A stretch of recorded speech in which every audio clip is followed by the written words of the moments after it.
कितना भी दुख, विपदा, कष्ट सम्मुख में खड़ा हुआ हो, कितना भी दुख, पूंजी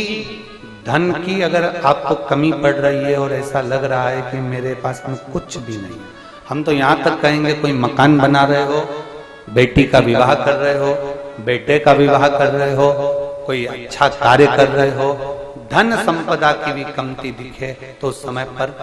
कांता भगवान का स्मरण कर, कांता चक्र का स्मरण कर, शिव और नारायण का नाम लेकर, एक बेलपत्र, एक शमी पत्र, एक श्वेत पुष्प, एक लाल पुष्प, दोनों हाथ में लेकर भगवान शंकर के अशोक सुंदरी के स्थान पर अगर समर्पित करा जाए तो संपदा की भी कमी नहीं आती। वो कांता चक्र है जो नारायण के।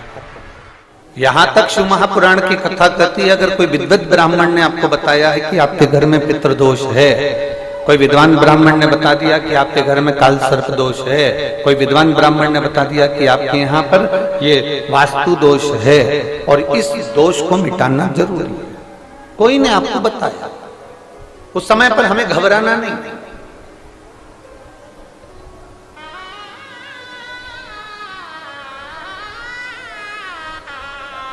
उस समय में घबराने का क्रम नहीं है। कहते हैं पीपल का जो जल झड़ता है पीपल के वृक्ष से, आप लोगों ने कभी देखा है कि नहीं देखा, वो हमको नहीं मालूम।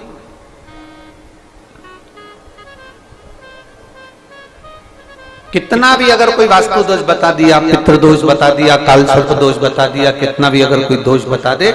तो पीपल का जो जल वृक्ष में से झड़ता है, कभी कभी आप उसके नीचे हाथ रखकर देखना, थाली रखकर देखना, उसमें पत्थर पर देखना तो वहां पर भी पानी के निशान आपको मिलेंगे, बूंद के निशान मिलेंगे।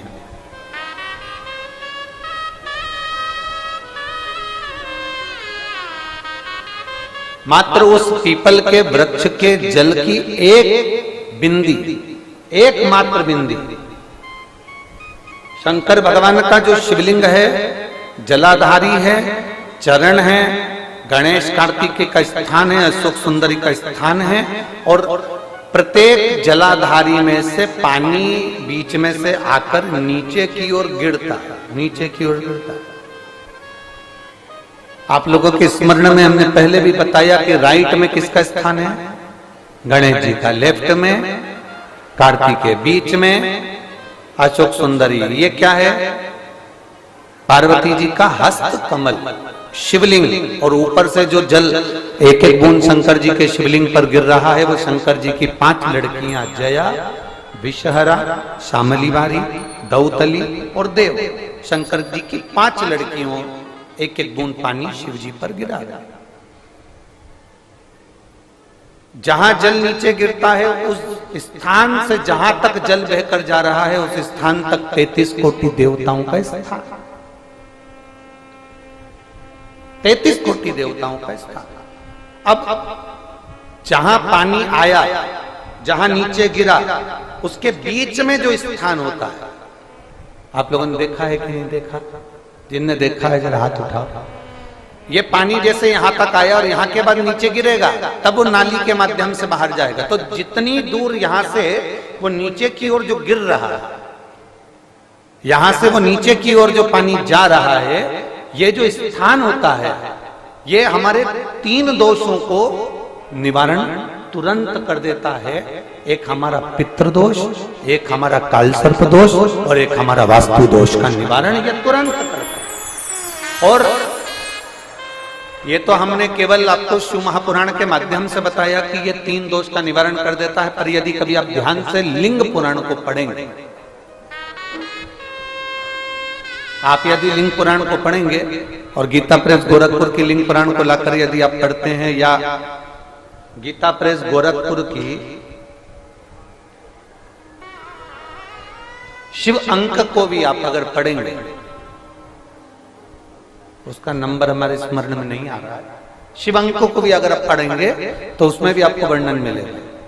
कि हम तो केवल 3 दोष का बता रहे हैं, पर हमारे शास्त्र तो यहाँ पर और भी दोषों का वर्णन कर रहे हैं। जैसे किसी ने बता दिया आपको शनि का दोष है, किसी ने बता दिया मंगल का दोष है, किसी ने बता दिया आपको केतु का दोष है, किसी ने बता दिया आपको राहु का दोष है, किसी ने आपको कह दिया कि बृहस्पति का दोष है, किसी ने कह दिया आपको ये वाला दोष है। दुनिया के जितने दोष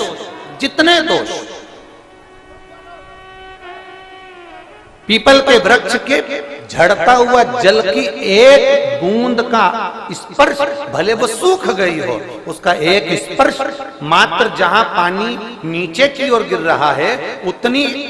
परिधि, उतनी जगह के बीच में जहां से पानी गिरता है, बस उस स्थान पर अगर वो उंगली अपना नाम और गोत्र का स्मरण कर कर भी लगा दी जाए और एक लोटा जल चढ़ा दिया जाए, तो ये जितने दुनिया के दोष हैं वो अपने आप समाप्त हो ही जाते हैं। शंकर की बोल बम का नारा है। और अच्छे से समझ लो, जरा ध्यान में आ जाए आप लोगों के, नहीं तो गलत कर बैठो तो बहुत स्मरण रखिएगा। शिवलिंग जलाधारी में से पानी बहता है, नीचे की ओर जाता है। जितना मोटा शिवलिंग की ये जलाधारी होती है, उसमें से पानी जहां नीचे गिरता है, जितनी भी मोटी हो, उसमें कहीं पर भी आप बिंदी लगा सकते, कहीं उस स्थान पर आप कहीं पर भी उस बिंदी को लगा सकते। कोई कह दे तुमको कि तुम्हारा मंगल गड़बड़ है, कोई कह दे तुमको तुम्हारा राहु गड़बड़ है, कोई कह दे तुमको तुम्हारा केतु गड़बड़ है, कोई तुमसे कह दे तुम्हारा बृहस्पति गड़बड़ है, तो समझ लेना कि हमारे ग्रह की दशा को सुधारने के लिए ये जो स्थान है, बस उस स्थान पर एक बिंदु, एक। अब आज के जमाने में आपने देखा होगा, जब से आप शंकर जी को जल चढ़ाना प्रारंभ करें, जब से आपने शिव महापुराण की कथा सुनना प्रारंभ करी, तब से आपने सुना होगा कि कोई भी अब ज्यादा आपको सुनने को नहीं मिलता कि वास्तु दोष हो गया, कि पितृदोष हो गया, कि कालसर्प दोष हो गया। इसके पहले का जो समय था, उस समय किसी को भी पत्रिका दिखाओ, किसी के पास भी जाओ, वास्तु दोष, कालसर्प दोष, पितृदोष, ये सारे दोष चलते रहते थे। पर तुमने जो एक लोटा जल शंकर भगवान को समर्पित करा, तुम्हारा चढ़ा हुआ जल उसी स्थान से नीचे गिर रहा है जहां हमने बिंदी लगाने का बताया, वहां से नीचे गिर रहा है, तो तुम्हारा दोष जल चढ़ाते चढ़ाते अपने आप वो दोष समाप्त होता चलेगा। सारी समस्या का हल एक लोटा जल। आप जो भगवान शंकर को समर्पित कर रहे हैं, आप भगवान शिव को जो दे रहे हैं, उसमें एक मूलता का भाव प्रकट हो गया अपने। और मैंने तेरे ही भरोसे बाबा, तेरे ही भरोसे हवा बिच उड़ती जावांगी, बाबा डोर हथ